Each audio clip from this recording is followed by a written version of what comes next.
Right now, I am in negotiations. We made a feature version of Horror Brunch. What? Yeah.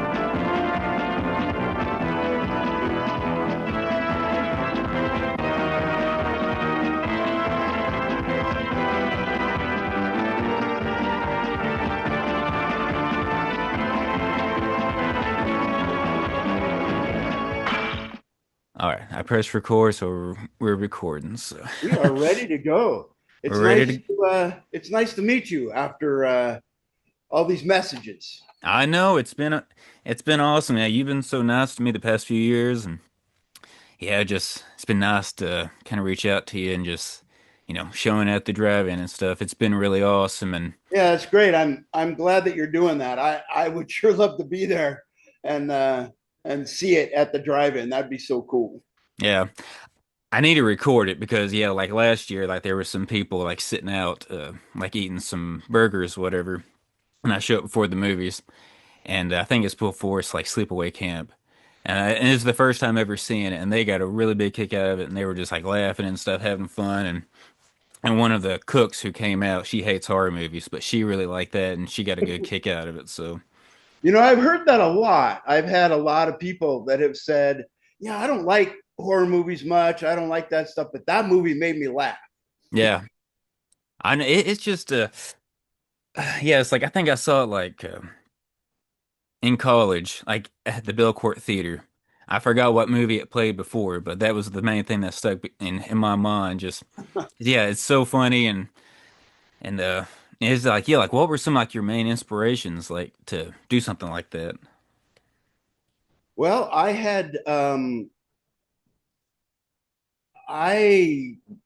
just had been a horror fan since I remember. I remember being really little and hearing about Night of the Living Dead, Hmm.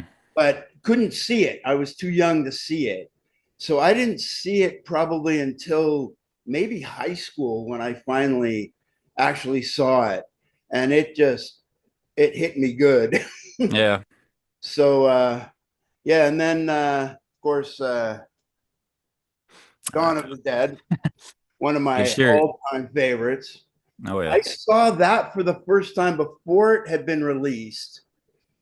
I saw there was a film festival in Los Angeles called FilmX, and they used to do a midnight screening. They used to do a couple of them where they wouldn't tell you what the movie was. No. You would just buy a ticket and go in. And two of the films that I remember over the years was one was Dawn of the Dead, and then another one they did a few years, several years later was Evil Dead. Oh dang. And so seeing those without knowing anything about it, you walk into the theater completely blind, you don't know what you're going to go see. And yeah, so Dawn of the Dead is one of my favorites too. Oh yeah. But yeah, my influence started probably about then, and then I'm old enough to have been able to see all those great '80s horror films in the theater. Yeah. Just the bevel, even '70s. Like another one that always sticks in my mind is Halloween, the original.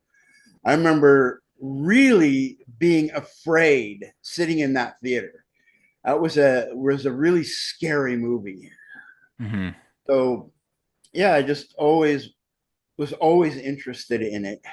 Yeah. And so Horror Brunch came about because of that. I was doing special effects at the time. That's how I was making my living. And met a couple other people that were interested in that. And I had been making little, Super 8 movies, all through high school, and decided that it was time to make a 16 millimeter film and really do it right. And so we all just sat around and, we all had effects experience. So we could, we knew what we could do. And, as having seen it, we just chose little bits from a bunch of movies that we all really liked. Yeah. And And that's how that came about. We shot it in 2 days. That's just like because like yeah in the it's like in like in the making of it says like $1,000, which is Yep. $3,000 today, which still Is it blows really? my yeah that I blows don't know my if I could mind. make it for 3 grand today. Yeah, I have no idea how you did like because I mean like you know how to do all the special effects, so I'm sure that kind of helped and probably Yeah, I called in mean, a bunch of favors. we all had the skills to do it. So anything that we came up with, um, we could do it. We knew exactly how to do that. Hmm. Uh, so yeah, most of the money obviously went into buying the supplies and that kind of stuff. Obviously, we didn't pay anybody anything. We had to rent that outdoor facility, but that was only, as I recall, it was only maybe a couple $100 for the 2 days. Oh Uh, dang. we fed our crew and cast, No, and we just had a blast making it. It was so much fun. I know. Yeah, it definitely comes across. Yeah, in the making of like just seemed like an easygoing set, and you just seem like a fun director to work for, and just and it's, yeah, Oh, just yeah, always have been in all my films. That's been the main thing. I've been in production my whole life, and I just hate being on a set where the director is a jerk. yeah. I just hate that. And I've been on quite a few. No, And so as a director, I've always tried to make sure that we just have a good time. We just have fun because that's what it is. It's a blessed way for to make a living. he's like, yeah, yeah. There's no point in you know just making it miserable because you're supposed to be making just something fun. So Yeah. it's not like let's torture everybody, but I mean, just, you have mentioned that when you first saw it, I have no idea that this movie is even playing.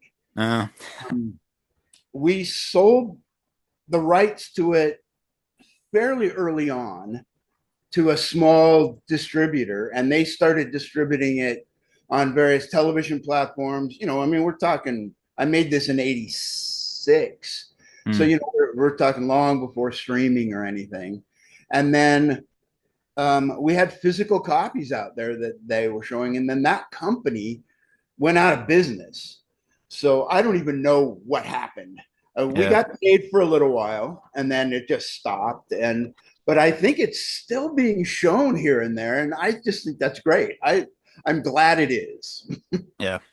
Yeah, because like yeah, so like because I mean that's kind of like your main thing that you want to do because like so many people make stuff and it's just kind of forgotten or Yeah, it's kind of just buy the book, just like buy the numbers, just just and you instantly forget about it. But this yeah, like almost 40 years now, that's kind of crazy to think about. yeah. It's crazy about that. That's that long, and just, yeah. Like I say, I'm always so thrilled. Sometimes people reach out. I mean, most of them will then find it on YouTube, Mm, and they'll reach out to me and say, that they saw it somewhere, and I'm always thrilled. Um, there's I don't remember the name of the channel. I don't know if you've seen it. I think I linked it in mine. There was a couple of young guys that did a watching hmm. Horror Yeah. Brunch, and man, when that just popped up one day, I think it was, I don't know, a friend of mine had seen it and showed it and told me, and I just both the producer and we just laughed hysterically the whole time at their reaction No, I to our bet. Yeah. movie. Yeah. That's what it's all about. That's what it's all about. Yeah. Because like yeah, I truly I truly believe like this is the greatest like short ever. Like it's just Well, thank you. because like it's like because you don't want to be too long. Like you just want to be just get to the meat and potatoes of it and just it's just so fun. Yeah, that was the thing. I was big back then, and really up until the late '90s. I was a big fan of film festivals. I would go all the time, and they always had short segments. And Hmm. what I hated was 20 minutes, even 15-minute short films. I Yeah. don't like those. No. You so yeah, I being able to do it, we wanted to keep it at 5. And I only made 3, and we just kept all of those at 5 minutes. That Mhm. was what I wanted them to be.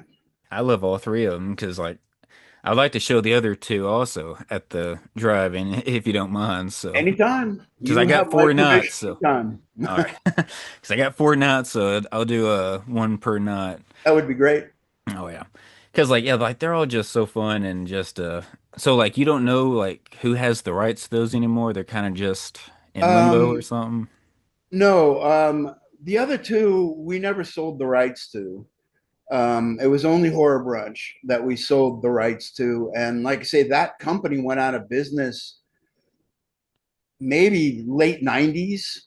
Mm. We stopped getting checks, and so the producer looked into that to find out why, whether they had given up. I mean, we had already made our money back plus some. We didn't make a whole lot, but we probably made maybe 10 grand or so in licensing.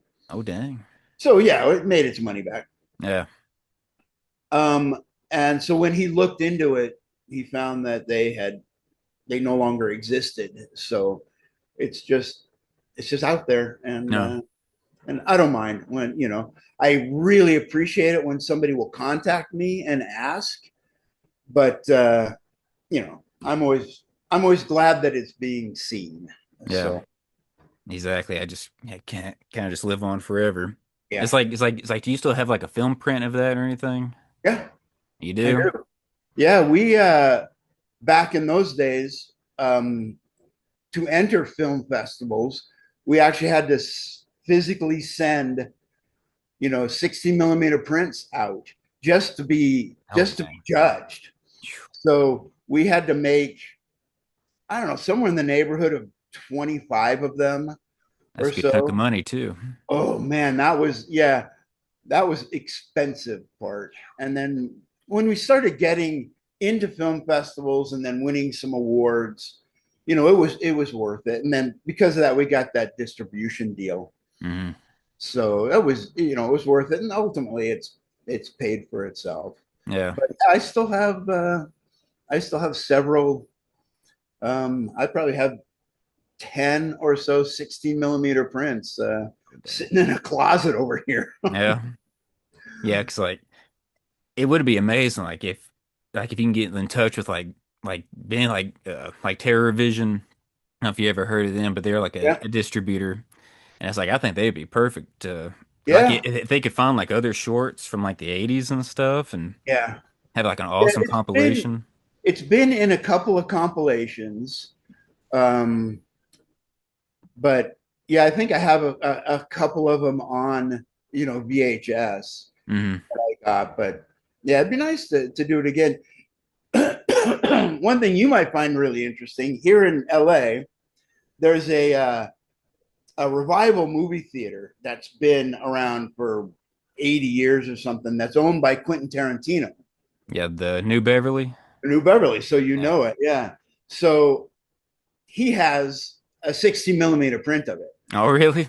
I gave him one, and he shows it every once in a while. Yeah. So every once in a while, I'll hear there'll be a double feature of a couple of horror films, and somebody will say, "Hey, man, they showed your movie." No, So that's pretty cool too. So it's kind of nice that Tarantino actually really likes it too.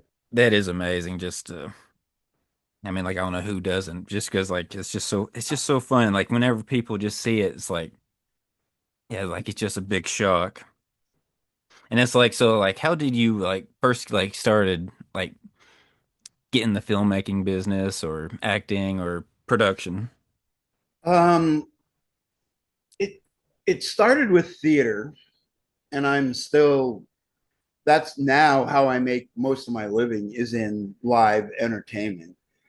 But that's where it started. My mom was a theater director, and that's where I got all the little kids Yeah. from for Idaria. As my mom was a theater director, my dad had been a television writer in the '60s, so my family was always in entertainment. And yeah, I got a Super 8 camera and just started making movies when I was, probably 14 or 15. Every single weekend, I would, me and my friends would go out and we would shoot chase scenes and and various stuff. And then, whenever we needed blood, back then we would use ketchup or something. And then I got really interested in that. And there were a couple of books that came out. Dick Miller, Exorcist fame, had a book out. Um, and there was a couple others, and I started to think, wow, that's really cool. Learning to work with latex and that kind of stuff. So it all started that way, Mm. just fooling around. And then I got a little serious once I started working in the business and then had some money and started meeting some people. I made a couple of more serious films. I did exactly what I said I hated, and I made a 35-minute short film, Well, which was really stupid to do. Um, and it wasn't that good, but I learned what I needed to learn. And so, that's what it was. And then being around people in the business is how I did it. So I just sort of worked my way through, and being in Los Angeles is a big help. yeah. Especially back then, I literally could just walk into shops and volunteer for a little while and then get paid. Uh, So, and I worked with some of the best. It was really great. I worked on some really terrific ultra low budget films where I learned a lot. And so by the time I decided to make the three shorts, I really knew what I was doing by that. yeah. So Well, you say it. Yeah, exactly. 2 days to do that. So yeah, you gotta know well, what you're doing. area the first one was shot in one day. Yeah. I mean, it's very very simple. As I mean, there's just a couple of kids, and that was my parents' house, No. and so that was easy. And then the third and final one was Closet Case, and the challenge there was we needed to build a set. So we just found a warehouse that would let us be in there, and that took 3 or 4 days just to build it, I because that bet. closet set needed all the walls to be able to move around so we could get the shots that I wanted. Hmm. And there's one shot in there where we do a 360 all the way around. And I know at one point I had a videographer shooting that, and I don't know where that video went, which is too bad, because to watch that crew pulling each wall out as Oh the yeah. camera would dolly and then bring in the wall and bring it back out again was a challenge. But that was my thing. I wanted to challenge myself. I wanted to see if I could make a movie with one actor and something outside. Yeah. And be entertaining and Yeah. cinematic. But And yeah, it's like, originally I wasn't going to show the monster, um, but we knew how to build one. So it yeah, was like, we thought, well, what the hell? We'll exactly. build. You might as well. Yeah. Yeah. Yeah. It's like I noticed that shot too. Yeah, that 360 shot. Because I was just like, oh damn. Because they showed like the walls with the clothes hanging down. Clothes, everything. Yeah. And all that stuff. Oh, that was one of the most difficult things, Hmm. was getting that wall into place, and all the clothes and stuff would kind of move. And it was fun. Yeah. And that is a fun little short because it kind of reminds me of the show Monsters Yep. from that time, Yeah. especially the monster that shows up. I was like, oh, like this Absolutely. could Yeah. this could easily been a segment in that show. Those shows were an influence to me too. I love that stuff. And I just, I've been listening to some of your podcasts, and Oh, really? Well, thank you. yeah, you go into some great, deep dives into some movies that I really love. And it's really, what was it? Just Before Dawn. Oh I yeah, listened to that one. I love that movie Know so much. anybody that even had heard about that film. I saw it in the theater. Oh really? Oh my gosh. Yeah, I love Well, that movie. That is a yeah. great, great movie. It's really terrific. It's just so good. And I don't know if you've seen the longer cut version, but the No, I longer cut haven't. version is even better. Yeah, It's on the Blu-ray. It's amazing. yeah, I should probably pick it up. Yeah. Yeah, I know I have a VHS of it. Oh yeah. I don't even think I have a DVD of it. No. But yeah, that movie's so yeah, the acting and just Yeah, yeah, just the look, the atmosphere is just everything. They did such a great job on that movie. And hmm yeah, like you guys talking about it, it's really fun. I enjoy Mortuary. You guys talked about, and Oh yeah. that's a really fun one. And so yeah, it's great. And the Scream one that you did, that might be the most recent one. It's the most recent one that I did. I had not even remembered. I hadn't even thought about that movie Yeah. until you brought it up. And I'm, and all I did, I just started listening to the podcast. I wasn't paying attention, thinking it was the Wes Craven movie. Mm. And then you start talking about something, and I'm thinking, wait a minute, I re- I remember that, and I hadn't thought about that in years. That's it's a stupid movie, but it was fun, you Yeah. know. Yeah, exactly. There. It's right Oh, look there. at that! Yes. Oh, wow. Now, yeah, I remember that poster. Yeah. And poster right there. And that's the Oh, yeah. theatrical poster, and that's the VHS posters. Nice. Yeah, Very nice. it's just such a fun. Yeah, it's like so much about that movie. It doesn't work.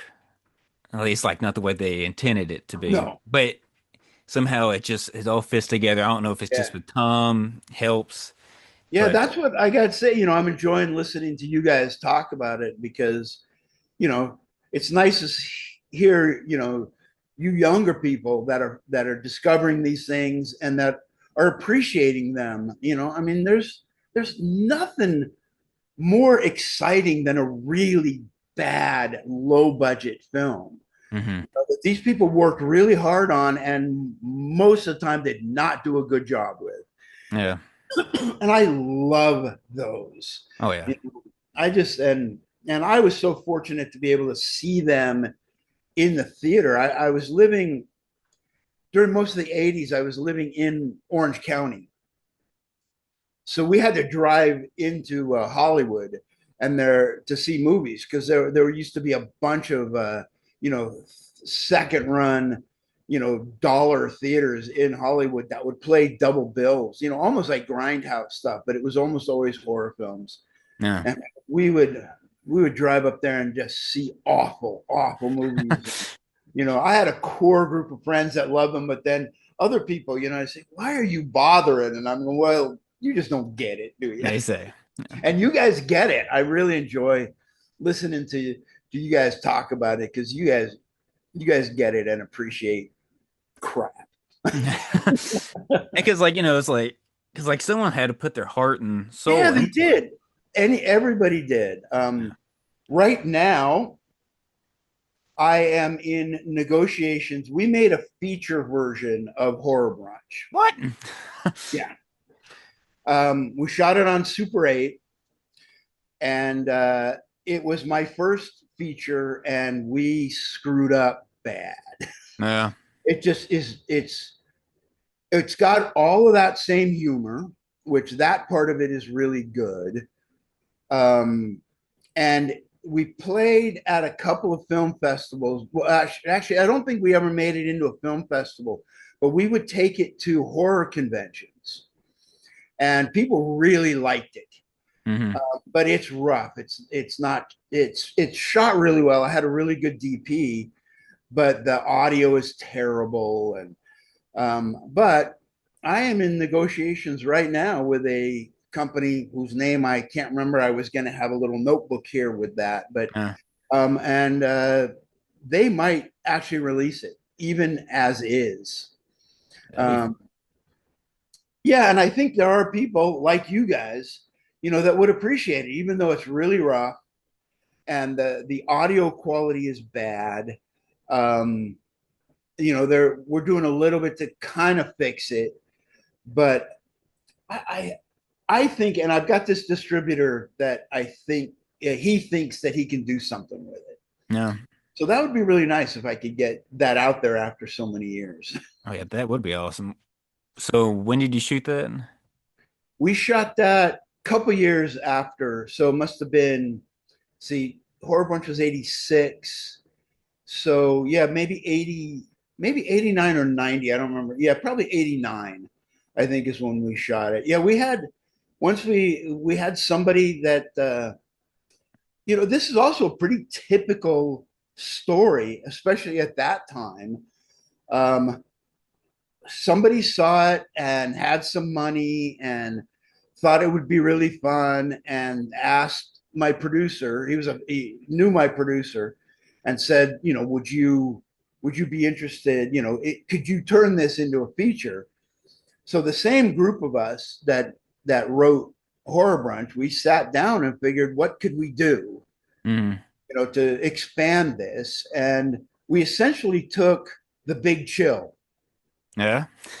and we made a horror version of The Big Chill with the brunch happens at the very end. All So right. sort of recreated that. But yeah, it's essentially The Big Chill. A group of um, college friends get together for the death of one of their friends, No. and they and the body is accidentally brought to the house instead of to the funeral home. And so, bad horror films, you can imagine then what happens. Yeah. He's like, stuff goes down and Absolutely. all that. And what is typical is that this guy said, I'll put up the money if you put my wife in the movie.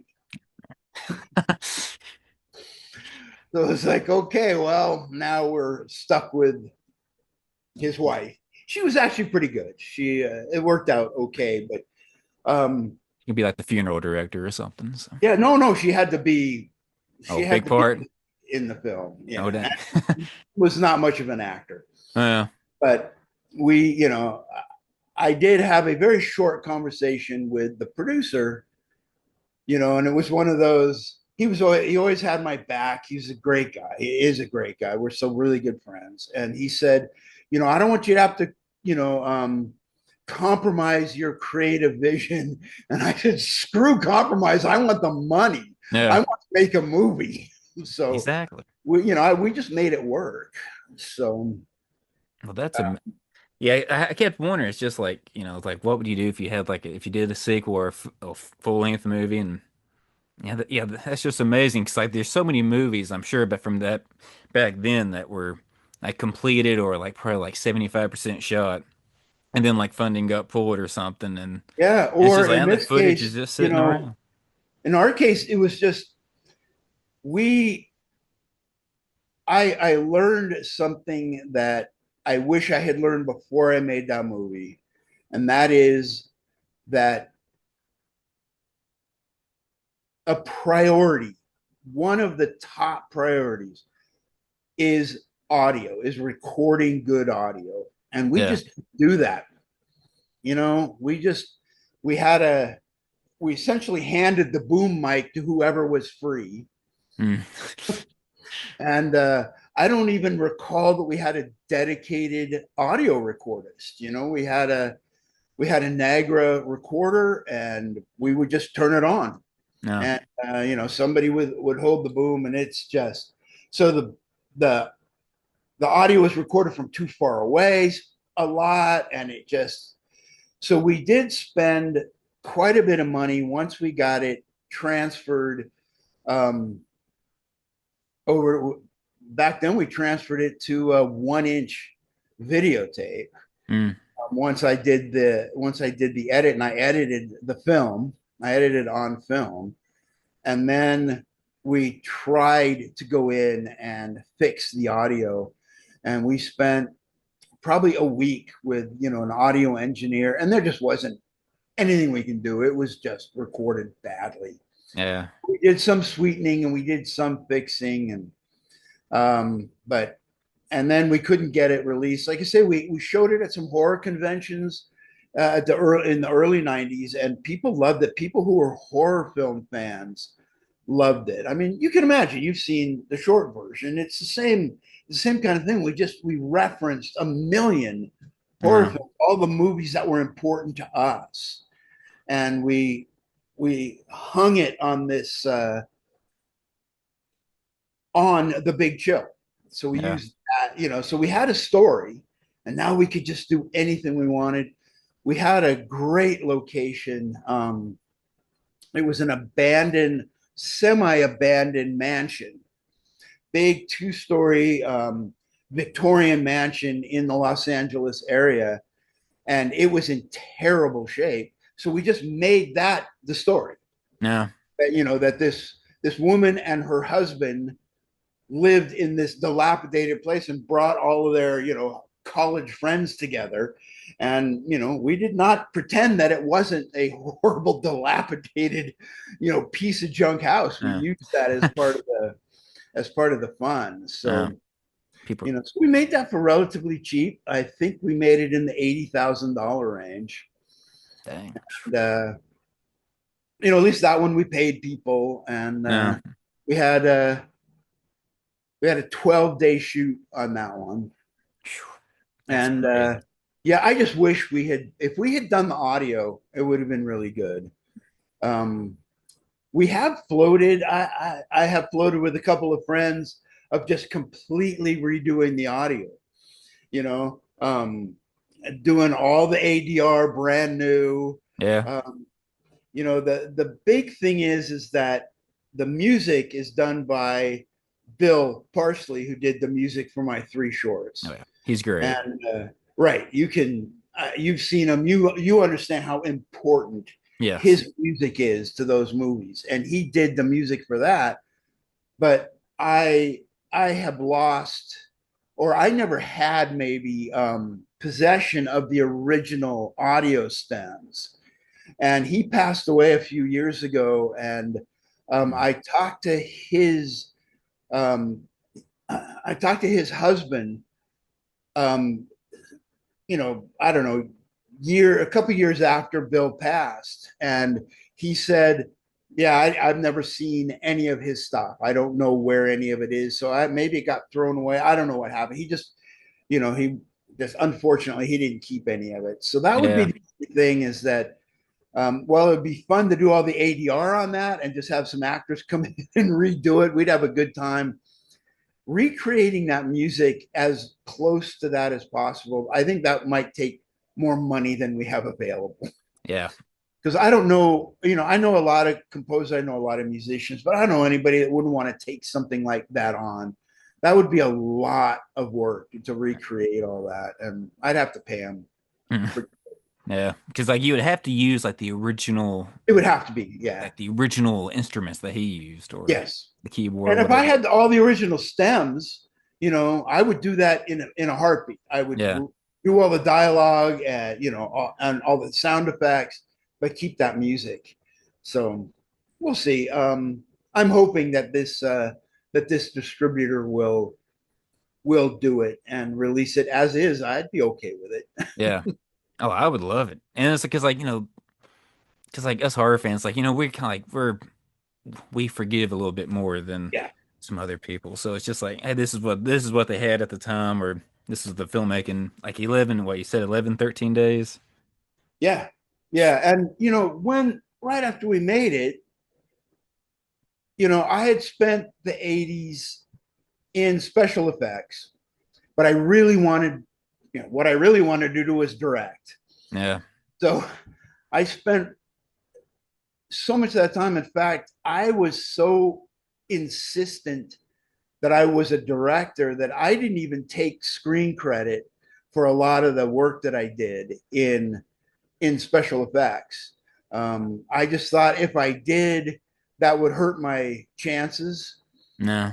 By the time I realized that I was not going to make a living as a director, it was too late. And I regret that decision. I wish that I had taken screen credit on, a lot of the movies that I had worked on. But by that, and so by that point, by the '90s, um, we I just didn't want that. I didn't want that film to be seen like that in that stage. Yeah. But now that my ambitions as a director are on the back burner, I still will direct probably, but it's not as important to me. I would have no problem having my name on a piece of crap like that. Yeah. Yeah. Nowadays, I would really like it. Actually, I think it'd be really fun. Oh yeah. So, And uh, yeah, it's like, what were some of the, like, do you remember some of the films that you worked on that you didn't put your credit? Yeah, I had an amazing career. I worked with Tom Savini. Oh, yeah. Um, I worked uh, I worked with Stan Winston. Um, I worked with Kevin Yeager. I worked with Rob Bottin. I was on The Thing. What? Yeah. Oh my gosh. Um, so yeah, I had a it was amazing, and I Yeah. wish that I had been more proud of it. Like I say, I was under this delusion, and other people had talked to me about it too, and said, don't do it, don't put your name on that stuff Yeah. because um you know and quite frankly, if it had worked and and some of my scripts had been made, it probably would have I probably would have been happy that I didn't. But since Yeah. it didn't work out, Yeah. I would have loved to have had, I would have loved to. Though I don't mind, I mean, in today's day with IMDb and stuff, a lot of people will say, well, your name isn't on there. And I don't really care. I did Yeah. it. I did the work. Exactly. I enjoyed the work. I mean, I spent the 80s just, you know, I mean, going from show to show to show. I worked a long time for Full Moon, Charles Band's company. Oh yeah. Um, Worked on a lot of his movies. Um, and I did some big stuff. I was on Terminator with Stan Winston, um, and and a lot of crap. I'm sure movies like Hollywood Chainsaw Hookers. Yeah. Yeah. Fred Olin Ray. I worked with Fred on Oh, several movies. good old Fred. Yeah. Yeah, one of the best, and it was his career that I wanted. And it was actually Fred who said, "Yeah, don't put your name on this movie. Don't tell people that's what you do because you want to be known as a director." Yeah. Uh, at the time, I think it was sound advice, but like I say, it didn't work out. Yeah. Because like you know how Hollywood is, like like they like to pigeonhole you. Yeah. It's like, oh, this guy's Um, special effects, yeah, so I worked with. I mean, most people don't know the name. You probably do. John Beekler. oh yeah. Yeah. Yep. So yeah, he Mausoleum and some other stuff and absolutely. Yeah, for MMI was his company, and I worked for that. And he was another one because he wanted to be a director, and he was hmm having a really hard time. He finally got a couple of the really bad Friday the 13th films. yeah, Did, seven, yeah. did he do Manhattan? No, I think just seven, the one where he goes against the girl with Right. powers. Yeah.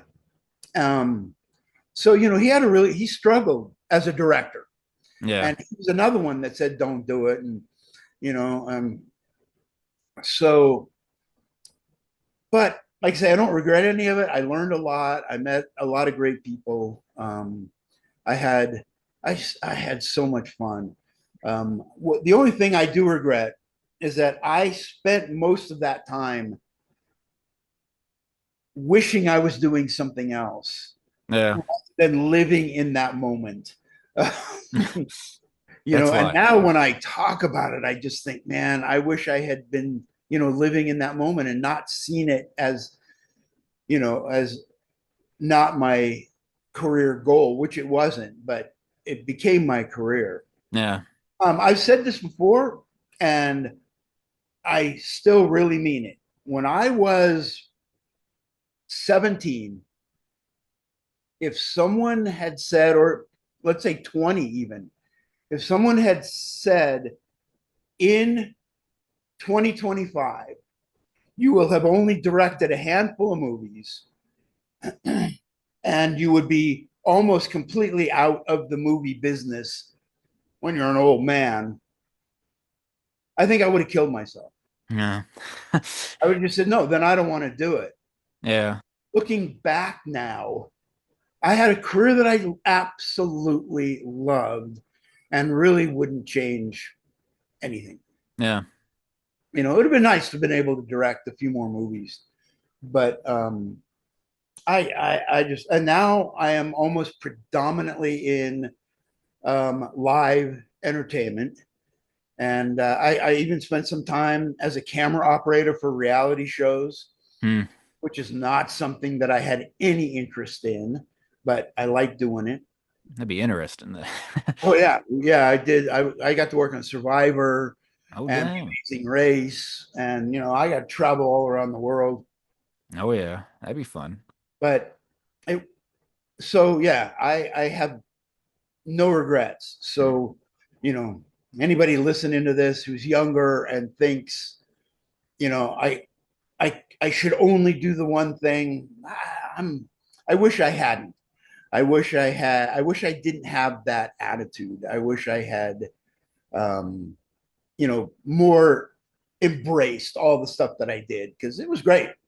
I loved it. Yeah. Great time.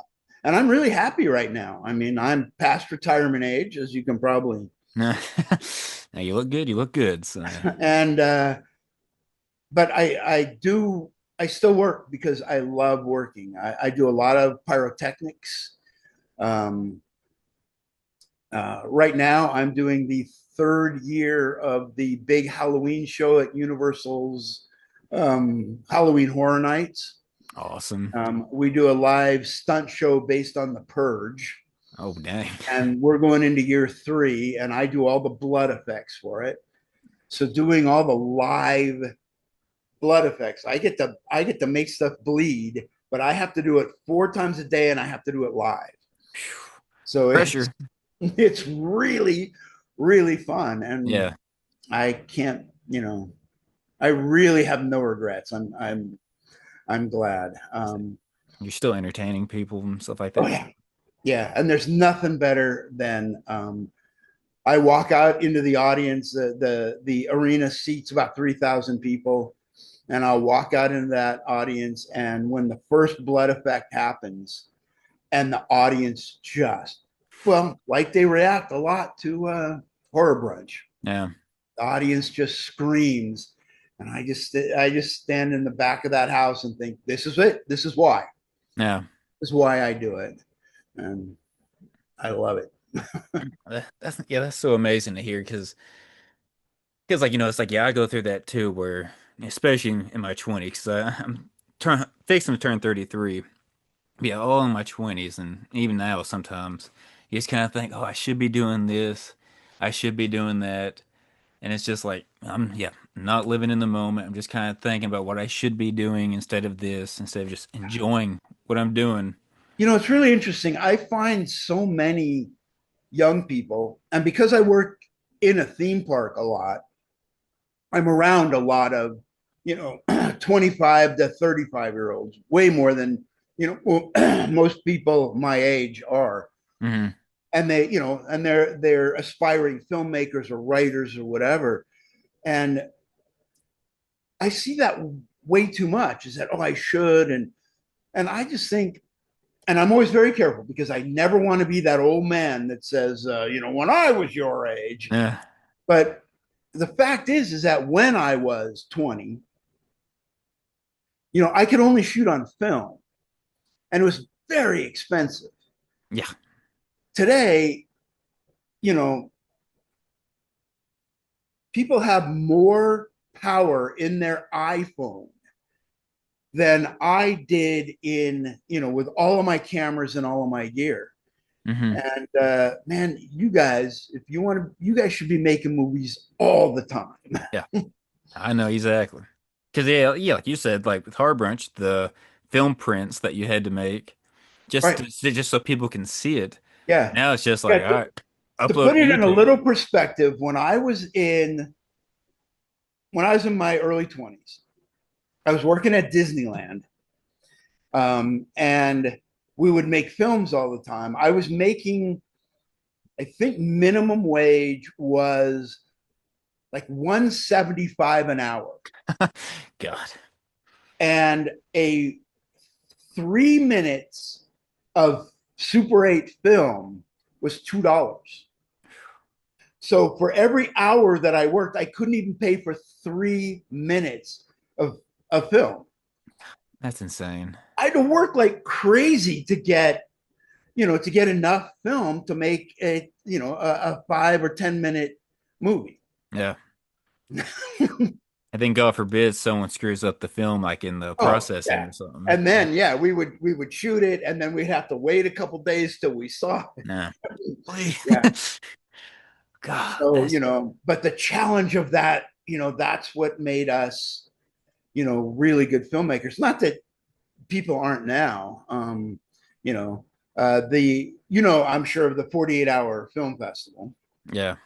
I It did just that in happened. college. Yeah, it just happened, and I've done a couple of them and had a great time doing it. Well, I have a, a friend of mine's son who's about your age. He's 30, I think, and he's autistic, and he does one. I mean, his whole year revolves around it, Oh, that's awesome. and he does it every year, and he just did it, and I just saw it, and it's so great, and Yeah. it's so that's the kind of challenge that filmmakers need. Mine was being able to afford doing this and the time that it took to see it, and then having to physically edit the film. And I could only show it. I could only show it by lugging a projector around and showing it. Yeah. Um, and now, the challenges are different. They're still there, but the challenges are important. Yeah. And I think that 48-hour thing is great. You said you've done it a couple of times.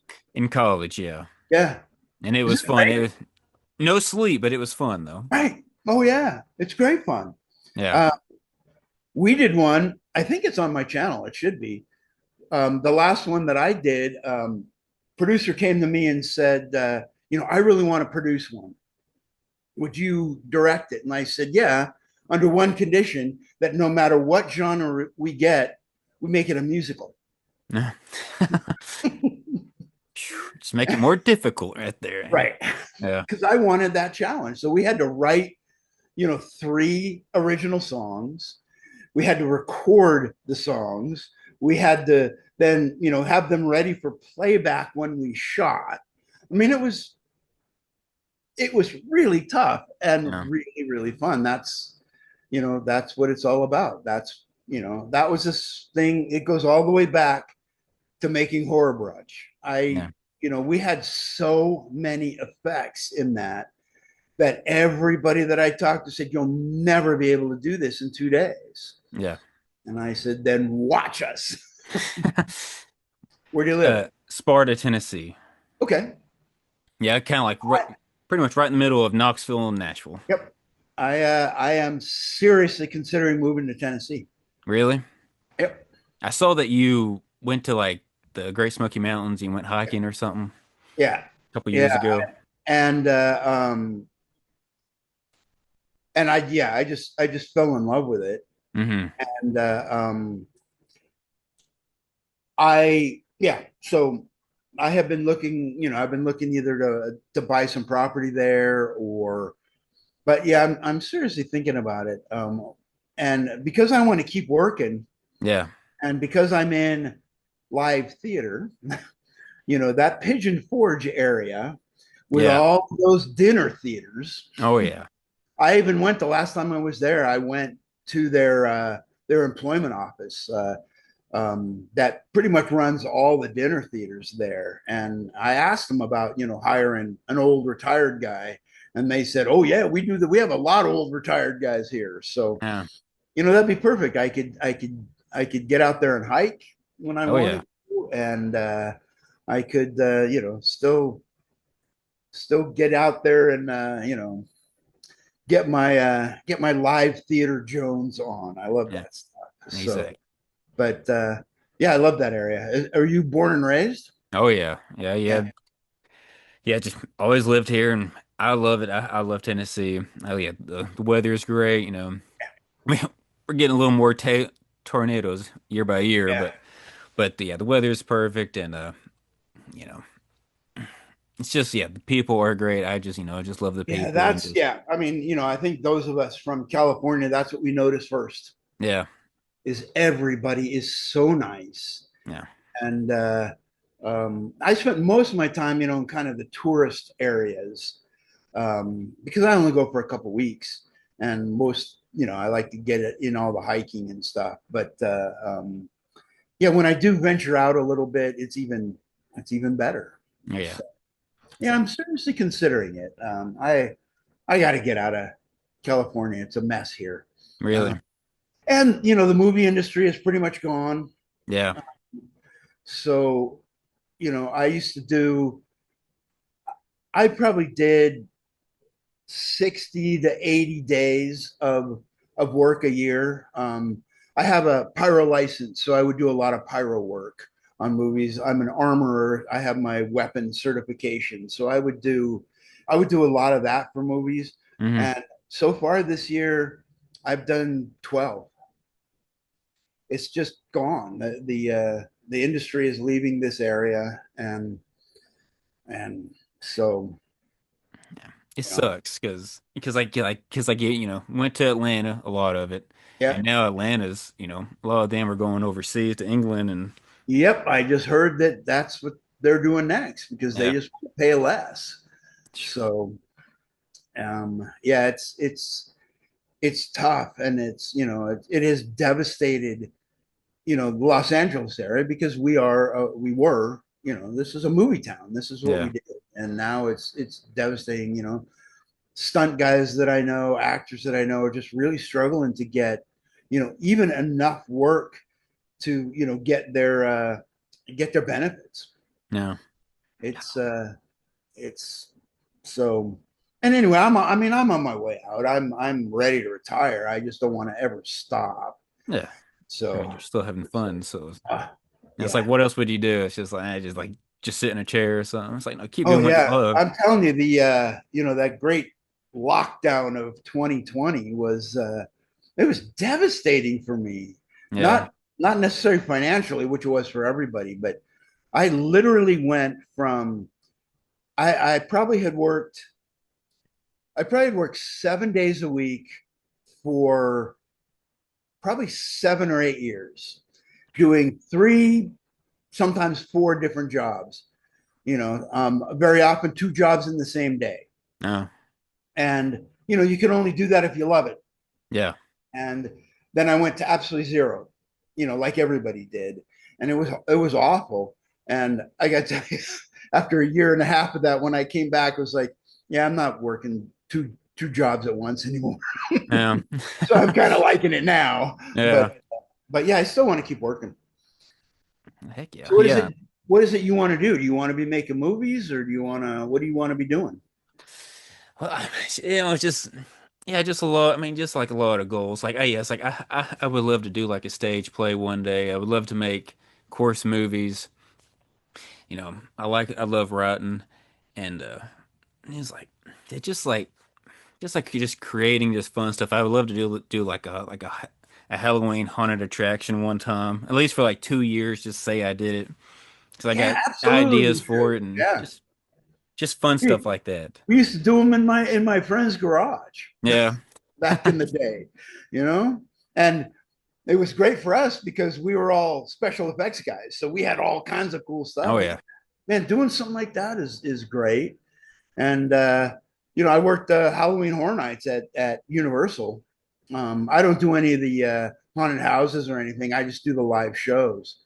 But yeah, it's so much fun. Yeah, you should do Exactly. something like that. They're very cool. Oh yeah. Yeah, like me and the people on the podcast, like we always go to them every year. Like we don't really get scared, but we No, just love the presentation it's and just just fun to seeing how see. they do it and Yeah, kind of just respecting what the people do and yeah. kind of pick and choose our I mean favorite. that tracks because I know you guys just appreciate the old movies. Yeah. Even if they aren't any good, you appreciate what it takes even to make a crappy movie. Yeah. And that's, like I said before, that's what I really like about your podcast. I think I like listening to people who appreciate that stuff, Hmm. because even if the end result isn't good, um, it took a lot to get there. Yeah. And that's pretty cool. I see Exactly. you're wearing you got Slumber Party Massacre, another Exactly. another one of my faves. Oh yeah. So yeah, so much fun, great music, great everything. Just Yep. my friends.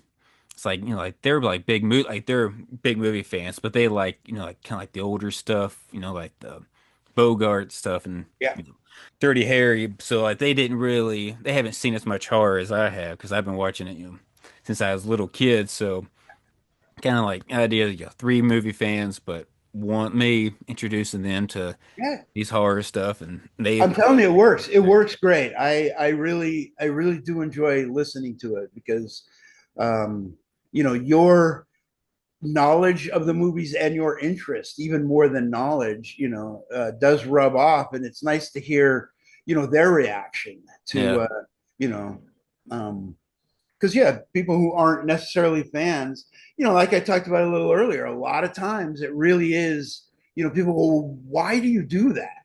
mm, No, it's not going to be any good,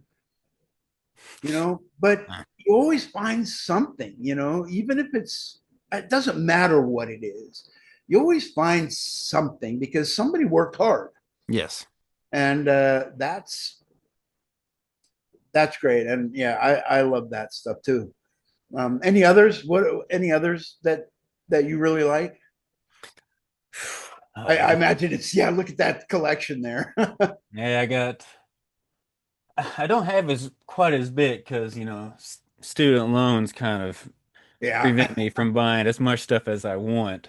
But it's like Severin had a sale, so I bought Night of the Demon. Okay. You ever seen? Oh, of I'm not course. sure. I'm not sure if it's one of my favorites, but it's definitely just really cheesy, good fun. But yeah, like The Burbs. Uh, I love like Rituals. Have you ever seen that with Hal Holbrook? Wow. Yeah, but it's been so long that I don't remember it. Yeah. Yeah, it's kind of like Deliverance, but I like it better Yes, than that's right. Deliverance. Yeah. I don't Yeah, know, you but got some VHS. That's cool too. I have quite a few VHS. yeah, these are kind of like my 80s, like the more Yeah. valuable ones, and I got some Full Moon stuff, just Oh yeah. you brought up Charles Band. Like Charles Band is definitely one of my biggest inspirations. Just a guy that has his own company and then comes up with an idea for a title or story. And Pretty much. Yeah, that's what he was doing. It's yeah, just he would come up with a title and the video box. yeah.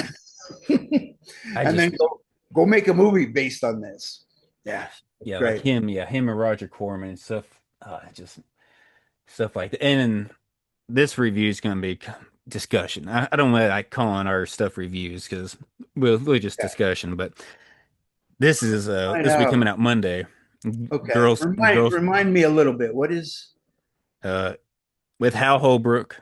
okay? Uh, there's uh college campus. They're doing a scavenger hunt, The and then there's scavenger hunt one. Okay. he wears a Wow. bear outfit and he starts going on a killing spree. So. Wow. That's a deep dive. I do remember that, but I haven't seen it probably since it first came out.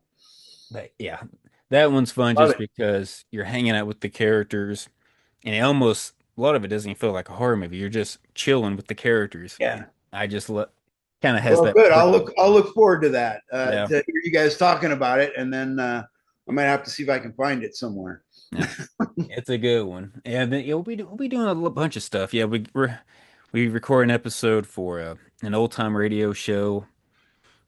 I don't know if you ever listen to old radio shows, but like Quiet Please.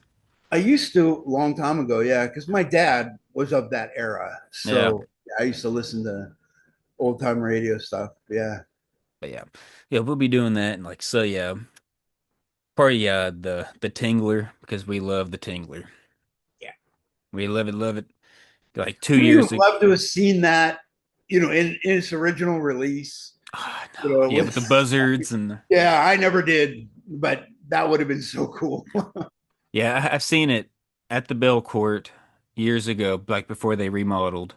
So in an old movie theater, and then in Crossville, town right beside us, they have an old movie theater from the 40s, and we saw it there 2 years ago for like October. And Nice. it was one of those bucket lists. Like, all right, I saw it in a theater that pretty much looks like the one in the movie itself. Right.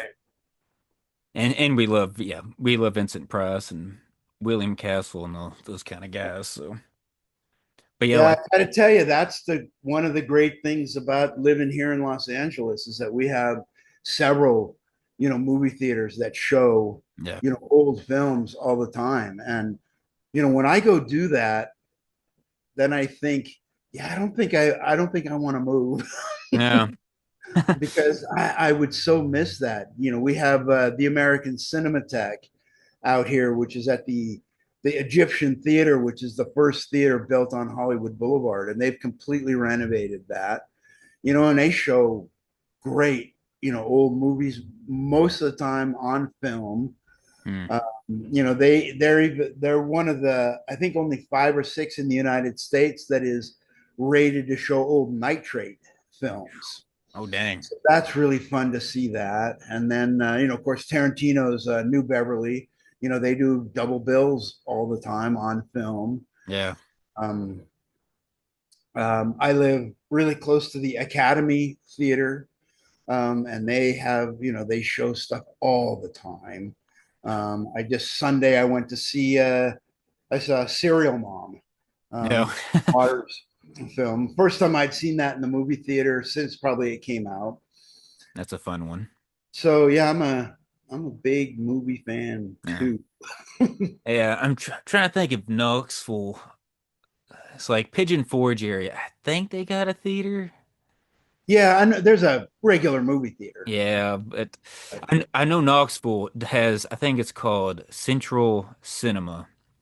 I think it's like probably like a 50 seater, but they show like film, like I think like some like 16 millimeter too.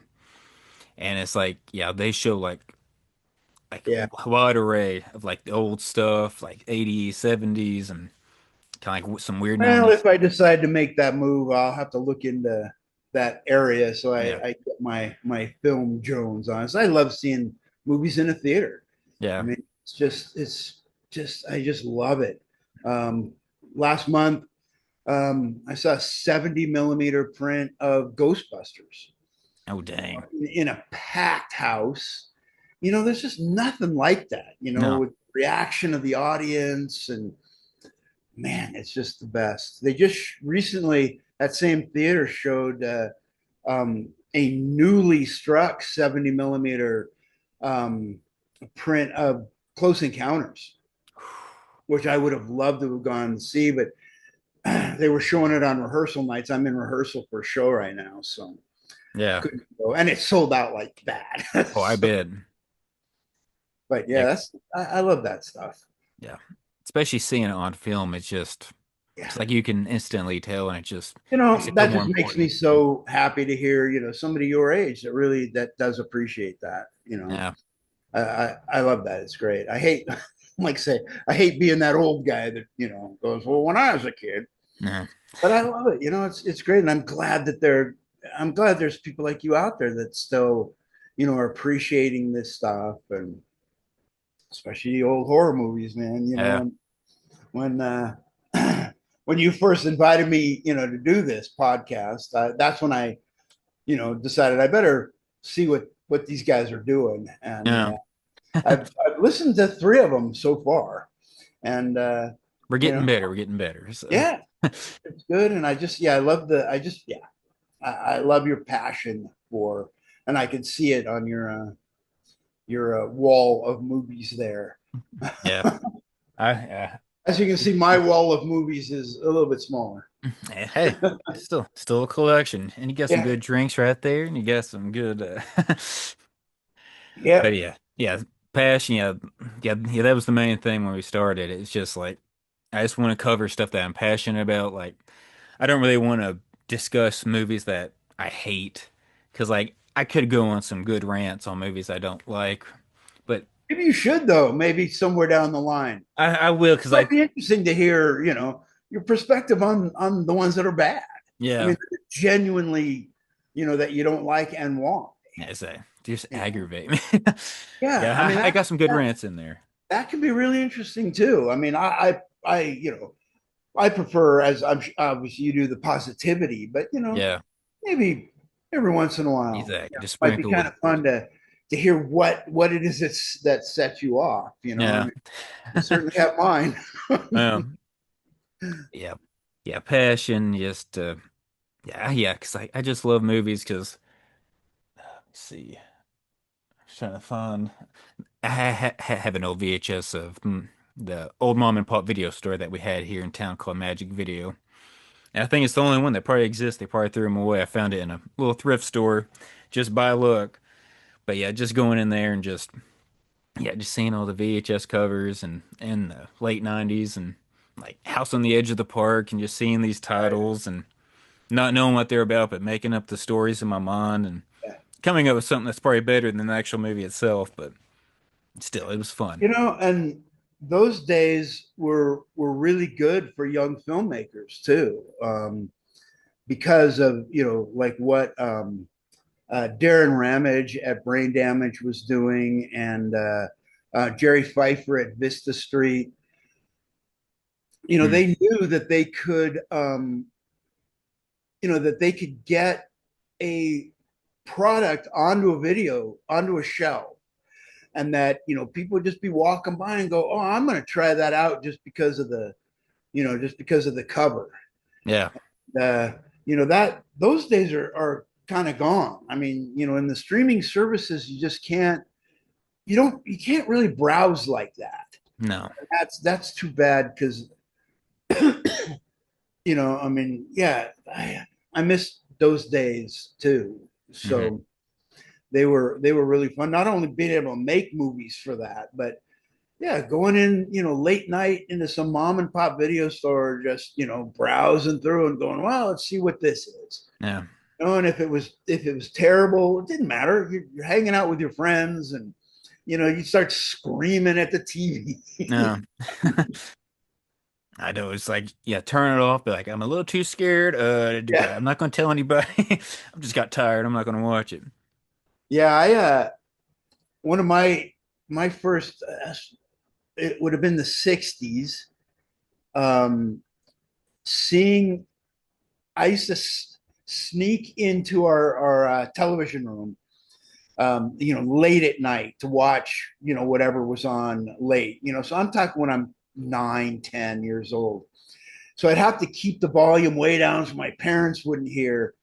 And I saw Invaders from Mars No. that way. And I was terrified. And I was so terrified that I couldn't leave. Even when the commercials came on, I was too terrified to back out of the family No. room to get to my.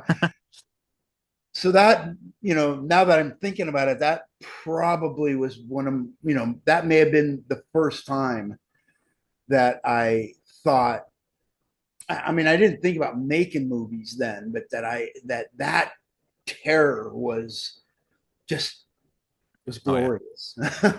Yeah, like that, like the little guy, like in a little orb, like he's got the little red antennas or something. Yeah. Like the little boys in the ship. Yeah, I've got a poster of it up here. That's a great poster I too. don't think I could pull it off the. No, no, no. I think it's up there. Otherwise, I'd show it to you. But yeah, I love that movie. It's interesting, however, that the movie that made me want to make movies was Mary Poppins. Oh, really? Of all movies, that's the one that when that came out, I think I was 10. And that's the first time that I thought somebody does this. Hmm. No. I mean, my dad at the time was a television writer, but I didn't pay, that's just what my dad did. So it wasn't that I thought anything about it. And we didn't watch a whole lot of television growing up. We just didn't. But that was the first movie that made me think somebody does this. I wonder what they do. No. Yeah, especially those movies. The like when you watch those big studio films from like the 30s, 40s, 50s, it's just like how huge the sets are. And Yeah. just the lighting and just yeah, And it's you look at those absolutely insane. pictures and those giant Mitchell cameras with the Yeah, big blimp on them, and you wonder how did they even make a movie then? I know. It's mind-blowing. Saw talking about nitrate film. I saw a nitrate print of Rope at the Egyptian Theater fairly recently. The print is beat to hell because, Yeah. it's the original print. But yeah, when and I've seen some of the behind the scenes pictures, of that and doing those 10-minute long takes with those giant cameras. Yeah. I don't know, talk about a challenge and talk about, just craftsmanship to be able to do that is brilliant. It's like, yeah, because like they're on these huge cranes and they're just wheeling them in there, and you got like 10 guys like pushing it. Yeah. It's just, yeah, it's like they just did it so much better. It's just, I don't know. It just And felt more those special. pictures, man, I love those. I love those old studio pictures where you've got the grips and the gaffers and stuff, and they're all wearing a tie. Yeah. Because that was just their job. They would go to work every day. Hmm. That was just their job. And they would, go from movie to movie to movie. When that one was done, another one would come in and they were on it. Yeah. That would be great. Yeah. I know. Yeah, wish we can go back to those times, Yeah. just like actors, these background actors would just show up every day and they didn't know what movie they're going to do. Right. It's like, all right, like we need you on lot 5 and at 3 and you're going to be a villager or something. Yeah. I live right down the street from, it's called Gower Gulch. And it's right next to what was once Columbia Hmm. Pictures. In fact, I live so close I can look out my window and see Columbia Pictures. Oh, dang. It's now not that anymore, but Yeah. it's now a shopping mall essentially, an outdoor shopping area.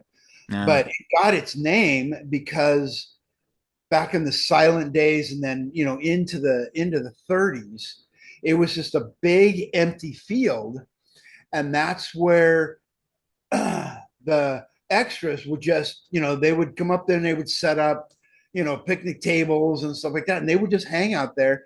And a lot of the cowboys would come out there, so they would actually bring their horses in costume, and they would just hang out there. And then somebody would come out of Columbia and say, "Okay, we need 5 guys with horses," and then you'd go. Uh, So every time I walk past there, it's like I just sort of I envision that, in the early 1930s of these, that's how they got jobs. yeah. It's pretty cool. I know. It's just so amazing. That's why like probably like my third favorite movie of all time is probably Once Upon a Time in Hollywood. Absolutely love it just because it's probably like Titanic, Halloween, then Once Upon a Time in Hollywood. That's probably my Wow. top three. Yeah. Well, then Yeah, I just will blow your mind. I did 2 weeks on Once Upon a Time in Hollywood, what? sh- shooting behind the scenes. Awesome. Yeah, that was pretty cool. Yeah. And one really fun story. I started when they were up at what they used. They weren't at Spawn Ranch, but the area that they used as Spawn Ranch. Yeah. That's when I started. Um, I just did 2 weeks. I did a week there, and then they were a week on Hollywood Boulevard. And I drive a 1965 Rambler, Yeah. so I drove up, and as I'm heading towards crew parking, I get waved down. Stop! Stop! Stop! He said, We need your "Picture car. yeah, picture cars go over there." And no, no, I'm not a picture car. I'm working. Yeah.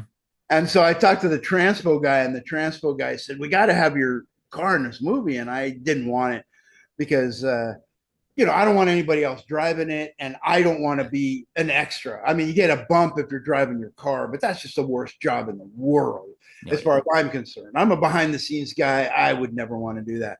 Yeah. But he finally convinced me when we were shooting on Hollywood Boulevard, which is, less than a mile from my house. He finally convinced me because I was just walking up to set, and he said, "Why don't you drive your car up and we'll just park it back here?" So they parked behind Musso and Frank's, but you only see a tiny little bit of it because that shot that they shot was low and kind of looking up. So my Yeah. car sat there in the parking lot, and I'm thinking, "Oh, this will be cool to see my car sitting in there." And I can recognize it, but it's too bad. At least it's there. At least you know Yeah. it's there. So But it was really fun. I mean, I'd always been a big fan of Tarantino, and yeah. um, so to actually get to watch him work, and was was pretty exciting. I mean, I didn't completely fanboy out, but Yeah. I got a little close to it. It was really fun. He's intense on set, but I he's bet. fun. I mean, it's a fun set, but he can be really intense. Yeah. So that was really cool. I have my little Once Upon a Time in Hollywood story. They're shooting the sequel or prequel or something to it. David Fincher's directing it, Yeah. and they're shooting that right now. And they were shooting not too far from me. They were shooting nights, and I kept thinking because I've been getting off work at 3 o'clock in the morning from this rehearsal, so I kept thinking, man, I'll drive over there and just take a peek, and then I'm not that interested. No. I've seen a lot of production in my day, so Yeah. They need your car, okay? Yeah, you gotta go to yeah, I set. know I probably could. No. Yeah, I think it's called like the Continuing Adventures of Cliff Booth. Is that I what it think that is? may be Okay, the title. So yeah. I know that what they did, which was kind of cool, because a friend of mine lives really close there, right up the street from where they're filming, and so he took a bunch of pictures. They've taken one of the theaters in this Westlake area. I think it's West. Anyway, they took one of the theaters and they dressed it up as the New Beverly, oh really? which was kind of cool That's awesome. because they couldn't shoot. New Beverly is sitting right on, I mean, right in a major transportation corridor. There's no way they could shut that down. So, Yeah. but I thought that was kind of neat. So you'll see the New Beverly in there, even though it isn't the New Beverly. Yeah. Well, I saw pictures. Yeah, I saw New Beverly and I was like, I guess they're filming at that theater. But yeah, Yeah, no, that's not it. I don't know geography Right. where Yeah. in Yeah. LA or nothing like It's that. in a smaller area. So, but yeah, that's pretty cool. Yeah, that's gonna be, yeah, I'm very excited for that just to because it's going to feel different, with David Fincher. I mean, that's such a different look from Yeah. Tarantino, but Yeah. Yeah. It'll be interesting. that's what'll make it more fun. Yeah. yeah, I'm looking forward to that.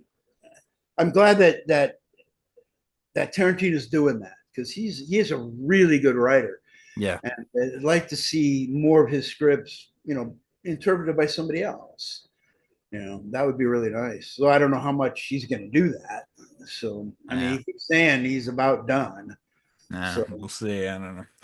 Even though yeah, I think his best movie was Once Upon a Time. So great one. It's so good. yeah. Oh yeah, I just saw it. Yeah, that's Yeah. because like I think like we may review that like I think next year probably get like 4 or 5 like non-horror movies Mhm. and just kind of like our Yeah, that'll be favorite. fun. We may have to bring you on to talk about it. I don't know. Hey, this is fun doing it, and yeah, this is great. So so tell me a little about this drive-in thing that you do, where you show my little movie. Yeah. Well, it's like yeah, it's like the yeah, I got like so this year I got 4 knots. So I was like I'm friends with the owner and stuff. And he entertains me, so he lets me kind of have control of the place for horror season because they know I love that stuff. So yeah, I do like raffles, I do costume contest, and I show like an hour of like old trailers and like kind of like old audio, like so old music before the movie. So I try to make it like a big event, and it's just $9 to get in. You get two movies and Fun. hour more of entertainment. But yeah, I try to get some bigger movies, but also want to get more of the rare stuff because Yeah. I think the younger people, younger people, the Yeah. like like the because we get a lot of like teens that come to the drive-in and sometimes they're watching the movie, sometimes they're doing something else. But it's like I think they want to see kind of like the rare stuff, the stuff that you just don't see everywhere else, like Yeah. Child's Play or Poltergeist. Like they want to see like a sleepaway camp or slumber party massacre and Where where you just project them off of a Blu-ray or try yeah I mainly do the hard drive. So yeah, it's America. One company I deal with is America Genre Film Archive. So it's okay, like and they send in the hard drives because I they try to send get out the DCP. yeah, Yeah. the DCP, Okay. yeah, Yeah. Okay, that's cool. Yeah. because I try to have them look as best as Right. possible. So Yeah, that's great. and some some films aren't because I want to try to do Jack Frost. that killer Santa Yeah, snowman movie, and it's on like I don't think there's a DCP of it. At least the company that has it. So I'll probably just be showing that on Blu-ray yeah, probably December, but it still looks good because it's a hundred yeah, thousand dollar projector, so you can't really tell. yeah. These days, yeah, it's pretty cool to be able to do that. So, Yeah, but yeah, just try to make a fun. and how the hell do you show my movie? Well, it's like I think I just downloaded it off YouTube, Just pull it. Yeah, wow. and then I just make a part of the compilation. I just hit play and I just kind of let it Yeah, go for so an hour. wow. Yeah, that's. I was wondering about that fairly recently. Is how the hell do you do it? So Yeah, that's pretty cool.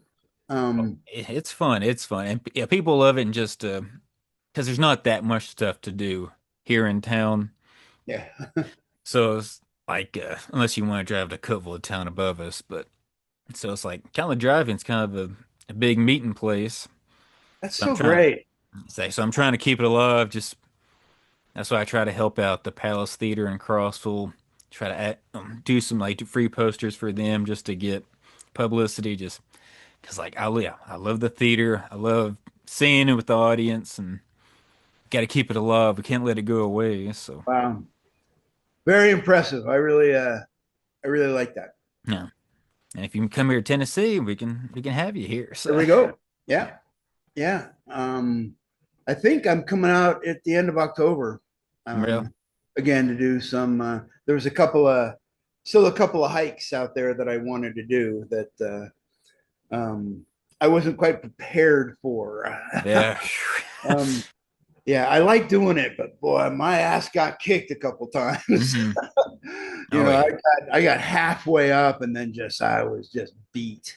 yeah. So Those uh, mountains are steep there. It's yeah, crazy. yeah, but it's so beautiful. And you know, I'm in Southern California. We do not get fall.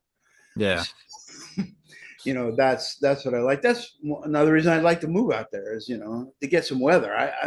I grew up in Santa Barbara, and then you know spent my adult life either in Anaheim working for Disney or you know up here in LA. So you know I don't see fall. I don't see snow. no, like you I didn't know. I never even saw snow falling until I was like 12 Oh man, because snow was something that you go to. yeah, You, on a really nice day, you drive up in the mountains, and that's because we have plenty of that here in California. But yeah, that was it. It wasn't until I was 12 or so that I actually saw snow falling. yeah. Yeah, and for us, we go to Florida when it starts snowing. It's like, well, all Right. right, we got to escape it. So Yeah. yeah. Move to Tennessee. It's fun. It's yeah, good cheap. You know, definitely way cheaper. I would Oh, yeah. imagine than California. So Yeah. I've been looking to buy some property or something, and but I'm also thinking that maybe you know I'll just rent for a little while, and yeah, maybe I'll get have better luck if I'm actually in the area. You know, you find stuff that might not be listed, you know, yeah. somewhere. And so I don't know. We'll see. Like I say, every time I think about that, and then I go see, you know, Can't leave it go behind see, the I theater. go see a 35 millimeter print of The Last Starfighter. Yeah, As I'm walking home, I just think, but I want to be able to do this every yeah. day. I know. Yeah, that would be tough to leave. Because I know, yeah, Chattanooga. I think it's like an hour, probably like an hour and a half from Knoxville. They do a Yeah. lot of fun movie Yeah. stuff, a lot of cool festivals, like a lot of genre loving people there. Yeah. It's just too far. Yeah, I can walk to these places that I are know. Yeah, that that's the perks where you live. yeah, and I so much enjoy, you know, sitting there watching a double feature with my popcorn, and then when it's over, walking home, you know, and getting a Mhm. little exercise in. I love that. Oh yeah, because like yeah, like whenever I see like like some like movie from like New York from the '70s, and they're always like walking down like 42nd Street. It's just theater, theater, theater, theater. It's like oh my gosh, that's a dream. Probably Yeah. not the crime in those movies, Nope. but the theaters, though, that's the dream. I lived in Manhattan in mid 70s for about 9 months. It was horrifying. Yeah, I mean, all that stuff was great, but whoo, man, I couldn't do it, no, and I hated the weather. oh yeah. So I came back. The terrible weather, the murder, the Yeah, muggings, and no, and especially mid 70s, it was just I can it was imagine it. unbelievable. It was so scary. Yeah. So So yeah, I was just watching Death Wish, the original 2 days ago, and I I think, just I just saw that too. It was on Turner Classic yeah, Movies. exactly. So, Okay, yeah, I haven't seen that in a long time. no, Yeah, that was pretty accurate, I think, for that time. golly, But last year we added a gag where we hung somebody by one arm, and then a guy shoots off her arm with a shotgun, oh and dang, so she falls, leaving the arm hanging up there, and she comes down. So to work out that gag, and again, we got to do this 4 times a night. So we have to build something that can be easily reloaded, no, and it was quite a challenge. But boy, it looks good, and the audience just they can't have no idea no, how we're doing it. So that's wild. it's all about. It just sounds so much like just so much fun, just a fun challenge and Yep. keeps you on your toes. As I have often said, I have never had a real job. Yeah. So yeah, when you're having fun, I mean that's what it's all about. All about. Just enjoying it Yeah. and just so like have you ever thought about doing your own like kind of like stage play or like kind of like something like that where you direct it or you write it? Yeah, I've directed quite a bit of theater, but there's absolutely no money in that. Yeah. So, you know, so yeah, and A lot of it just work, no costs money. a lot. Yeah. Yeah. Um, and to do something, horror related or something like that would be really fun, but I don't know, I've never really come up with anything. We did talk a little bit about doing the feature version of Horror Brunch, maybe even turning it into a musical, like they did with Evil Dead and that kind of stuff.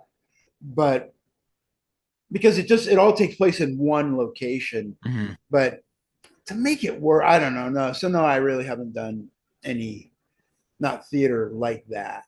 Yeah. Um, but I've directed some theater in town.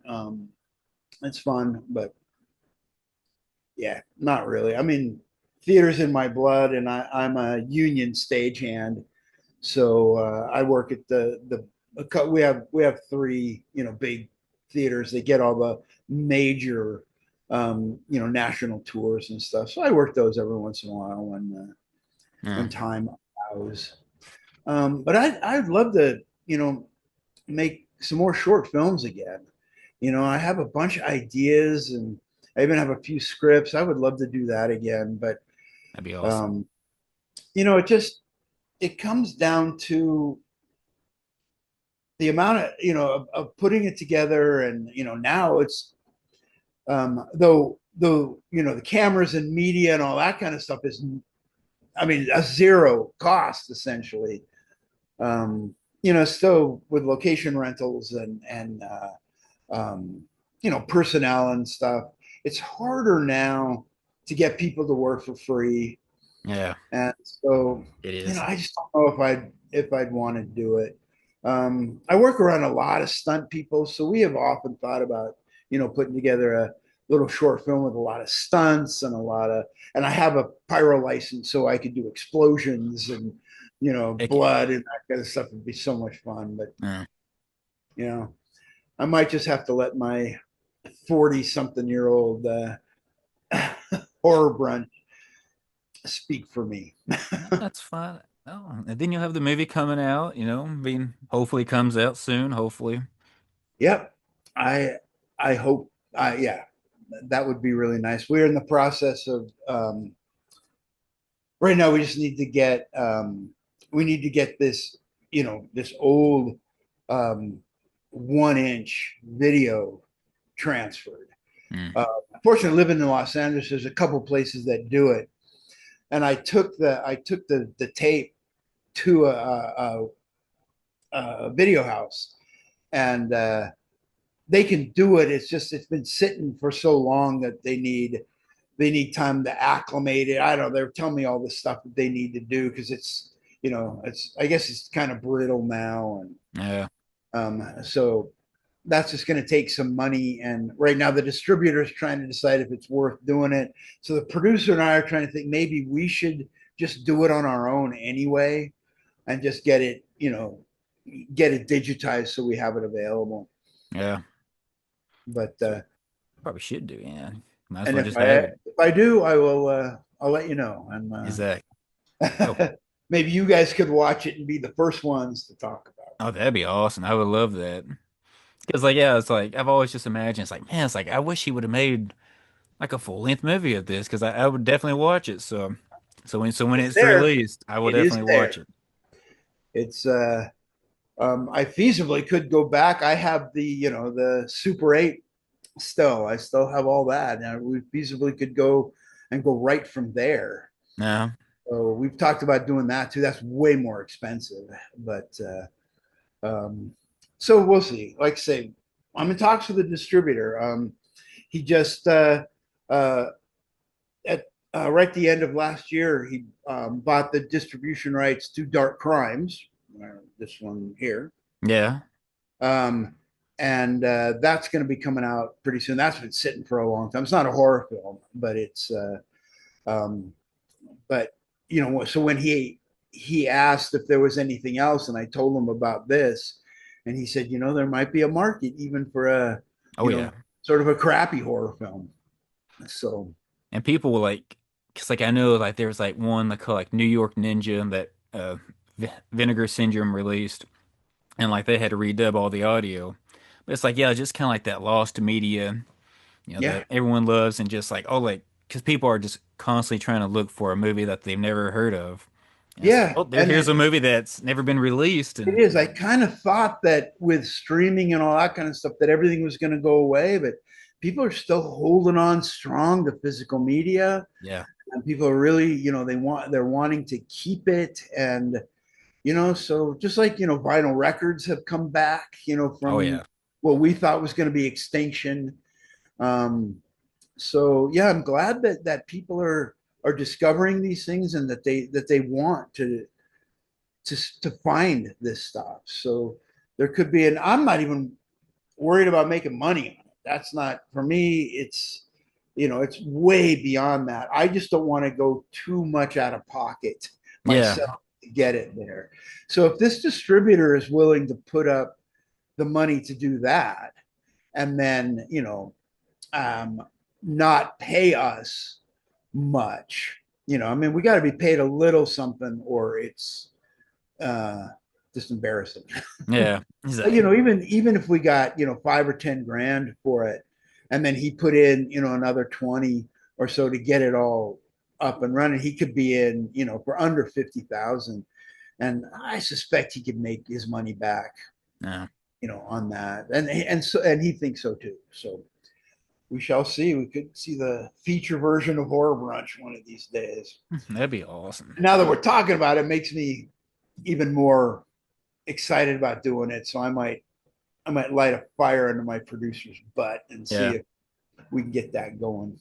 Especially right now, September, October coming up, people are gonna be looking for it. Yeah, I couldn't do it for now, but for next year, for Yeah, sure. just at least get the ball rolling and Yeah, really get the fires burning. So yeah.